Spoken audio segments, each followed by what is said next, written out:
उडुपी ताल्लुक के मलपे के करीब हुडे में शनिवार की सुबह स्कूल जाने के लिए तैयार खड़ी बच्ची पर आवारा कुत्तों का झुंड जब हमला करने के लिए आगे बढ़ा तो बच्ची रक्षात्मक रूप से हाथ में छाता लहराते हुए घर की ओर भागकर अपनी जान बचाने में कामयाब रही।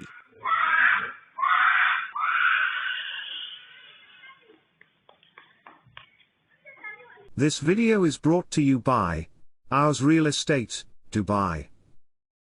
सोशल मीडिया पर वायरल हो रहे इस वीडियो क्लिप में साफ देखा जा सकता है कि एक बच्ची सुबह सुनसान रिहायशी इलाके में अपनी स्कूल बस का इंतजार कर रही थी। अचानक आवारा कुत्तों का एक झुंड उसके पास आता है और बच्ची की ओर दौड़ता है। वहीं बच्ची हाथ में बंद छाता लहराती है और चिल्लाते हुए अपने घर की ओर भागकर अपनी जान बचाने में कामयाब हो जाती है। इस क्लिप के वायरल होने के बाद लोगों द्वारा बच्चों पर बढ़ते आवारा कुत्तों के हमलों और फैलते आतंक के खिलाफ चिंता और गुस्सा व्यक्त किया जा रहा है और जिम्मेदारों से इसे रोकने की मांग की जा रही है। साहिल ऑनलाइन ब्यूरो।